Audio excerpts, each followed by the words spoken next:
Hello, and thank you for attending another Ekahau short how-to video. This is Mike Kazemian from Advanced Network Devices.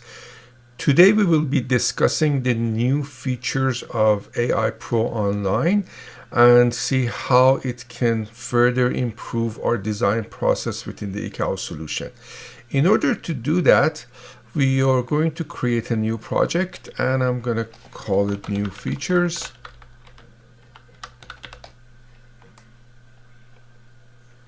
And we are going to select a project file, and we can see that project file. We simply do the editing if necessary. In this case, there is no need to edit. We go to scaling, and I'm going to scale this from one side to the other side for 15 meters. And we are going to finish. So that project file is created.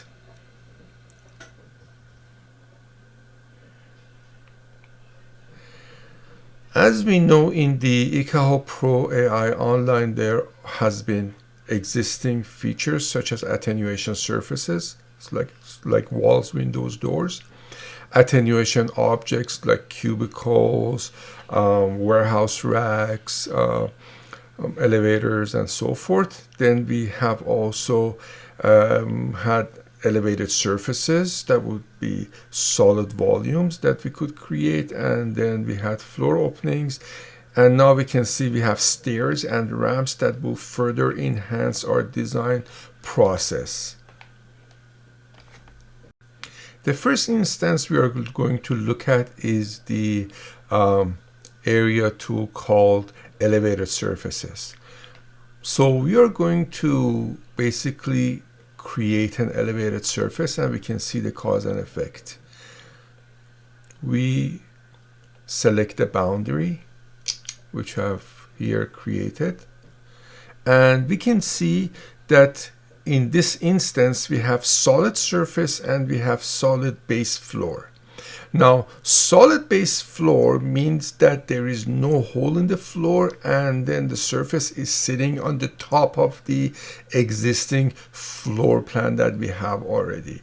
So when we select this, we can select solid base floor and solid surface, and then let's say, for example, height is 2 meters and the attenuation 15 dB. So let's see how it will look in 3D.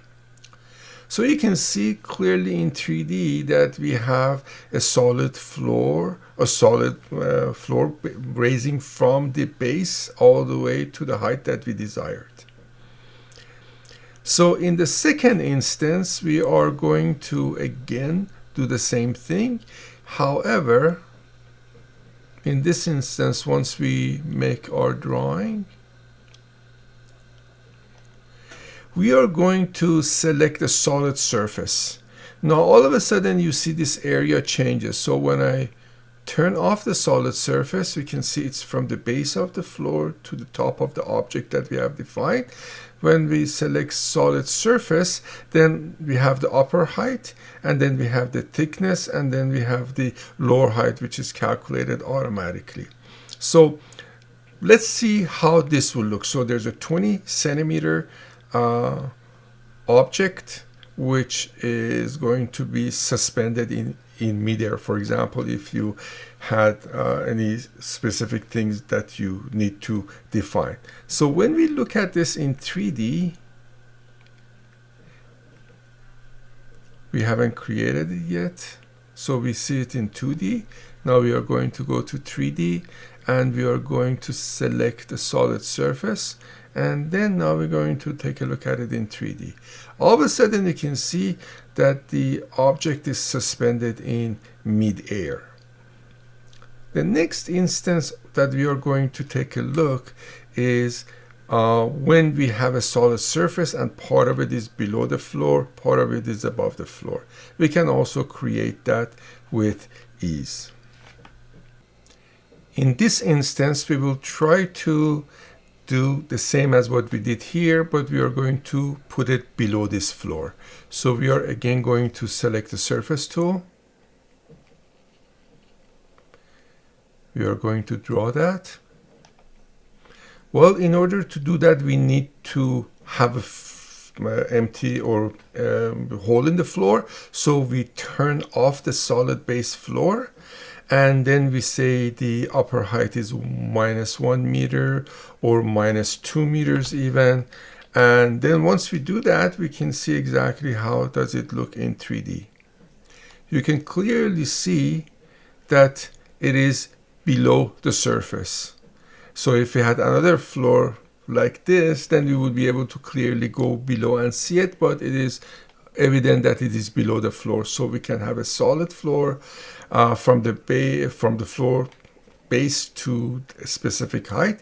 We can have something suspended in mid-air and have a solid base, as you can see the shadow is casting here. And then the next instance is that we can have an object below the floor as well, where it's going to interface between floor 1 and floor 2. Next, we will be looking at the stairs and see how to create stairs. So from the pull down menu, we select stairs, and then we define the boundary of the stairs, which you can see I have created. There's a couple of interesting things that we need to take a look at here. First of all, attenuation, as we know. We can define the height of the steps, and then the number of steps that we have, or we have the system decide. So in you can see it says automatic step count, so I can turn it on and it will do it automatically based on the calculation it does. But here I want to define 12 steps. And then we are going to take a look at exactly how it will look. Notice that there is an arrow here.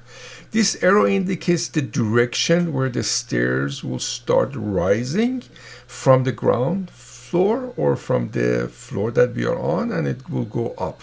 So let's take a look at see what it does. I don't want the stairs to be in this direction. I want it to be in this direction, from left to right, not from top to bottom. But let's take a look, see how this will look generally speaking. You can see now their stairs have been created, and it goes in that direction that I explained, from the base to the top.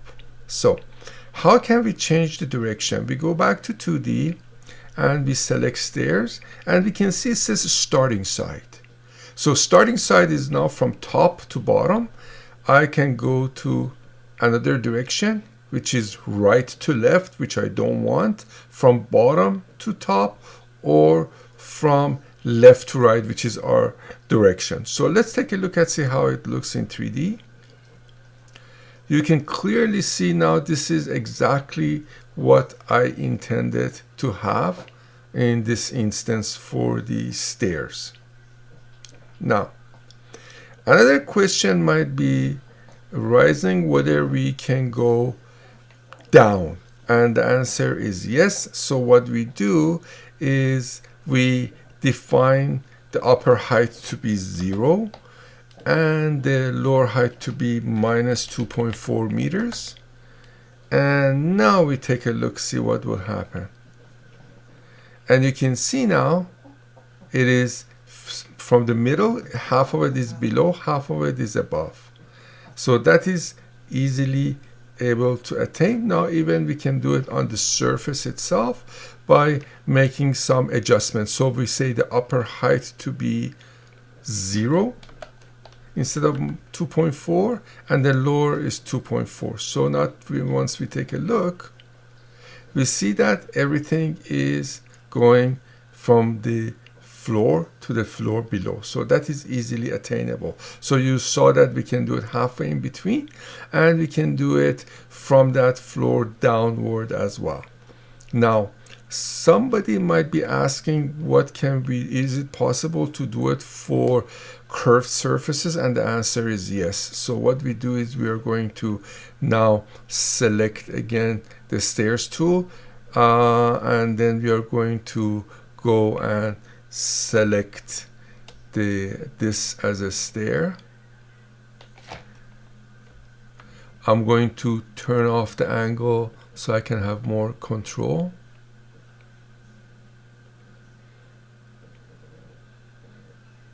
We can see it's easily attainable. by selecting segments near round.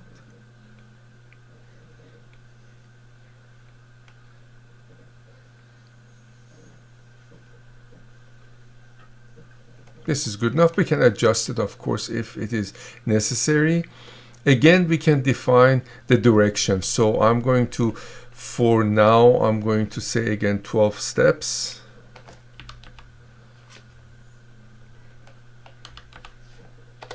And then I'm going to take a look at it and see how it looks in 3D. And you can see it had created the 3D the way we want it. We can of course trim it and make it look exactly how we want. However, I want to change the direction, so I will select this and I will, you can see it says starting side. There's 17 sides. Every segment that we have is one side. If we count, we'll see there's 17 sides. So let's count 1, 2, 3, 4, 5, 6, 7, 8, 9, 10, 11, 12, 13, 14, 15, 16. So it's all together 17 segments put together. So I'm going to go down, and you can see now the stairs are in the way I wanted to take a look.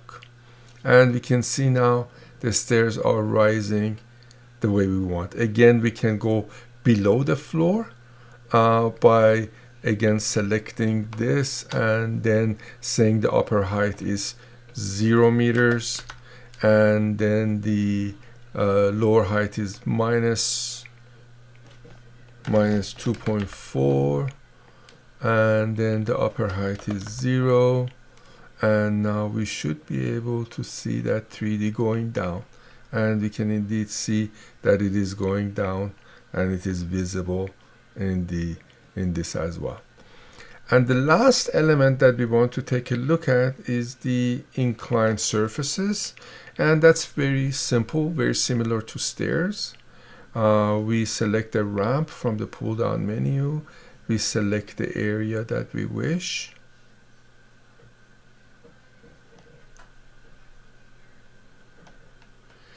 And we can see exactly how this looks. Again, it has the option of having solid base, floor, solid surface. And then when we take a look at it in 3D, of course, as you can now are familiar with the arrow, the direction will be this way. I will first take a look at it, and then if I wish to change the direction, I will indeed change the direction. So I'll go and change that. So I'll go again from left to right. I'll select it again. So we can see it is right here. That's the direction I want. Let's take a look, see how it looks, 3D. And then we can see exactly how it looks. We can then go here and say we don't have a solid base floor. And then we don't have a solid surface, and then all of a sudden we can define the thickness that the ramp will rise up, lower height, upper height. So let's take a look at from floor up how it looks, and we can see that it is suspended in mid-air. It's a ramp that is going up.